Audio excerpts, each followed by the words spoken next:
That calm you feel. It's not peace, it's emotional anesthesia. Modern life celebrates the healed self. You post your routines, your meditation streaks, your self-help books. You organize your mornings, fill your days with productivity, and tell yourself you've moved on. But Freud would have a different diagnosis. He would say, most of what we call healing is actually repression, a slow, silent burial of what hurts most. On the surface, you look calm, you look functional. You tell yourself the pain is gone. But beneath the routines, the mindfulness, the tidy checklists, something darker churns. You haven't healed the wound. You've just pushed it so deep, you've become numb to it. Freud saw this a century ago. He believed the unconscious is not a place of nothingness, but a storm cellar packed with everything you didn't want to face. He wrote, "Unexpressed emotions will never die. They are buried alive and will come forth later in uglier ways." Let's be brutally honest. How often do you throw yourself into work, achievement, or productivity right after heartbreak, failure, or grief? How often do you tell yourself you're fine simply because you're busy? You think you're moving forward, but what you're really doing is distracting yourself. You're using busyness as a defense mechanism, a way to avoid sitting alone with your actual pain. Freud called this repression. Not the conscious act of forgetting, but the unconscious hiding of thoughts, memories, and emotions that are too painful or threatening to accept. Repression isn't healing, it's emotional anesthesia. It works for a while. You become high-functioning. You smile, you perform, you check every box. But you also find yourself haunted by strange dreams, sudden mood swings, irrational fears, or compulsive behaviors you can't explain. This is the return of the repressed. You weren't healing. You were hiding from the wound. Freud's genius was recognizing the ways we fool ourselves. He saw that most people don't want to heal. They want relief from discomfort. He called the mind's tricks defense mechanisms. Not just repression, but denial, projection, rationalization, even humor. Anything to avoid the raw pain beneath. Modern psychology proves Freud was right about more than we like to admit. Research shows that suppressed trauma and unacknowledged grief often turn into anxiety, depression, panic attacks, even physical symptoms. You think you're calm is a sign of progress, but the body keeps the score. Ask yourself, why do the same patterns repeat in your relationships? Why do certain triggers make you overreact, even years later? Why does the pain resurface in the quiet moments, when you're tired, alone, or suddenly reminded of the past? Freud would say it's because the wound is still there, just silent, waiting for an opening. He wrote, "Most people do not really want freedom, because freedom involves responsibility, and most people are frightened of responsibility." The same is true for healing.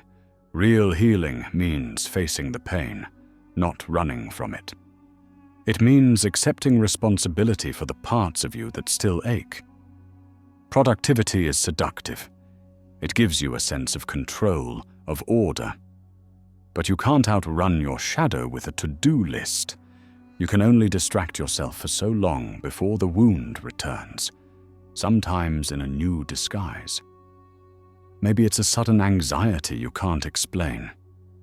Maybe it's a relationship that implodes, or a job you sabotage, or a peace that never feels real. Freud would call these symptoms, the voice of the unconscious demanding to be heard. Real healing, Freud insisted, is confrontation. Not a fight, but a willingness to turn inward, to face the memories, the emotions, the parts of yourself you've buried.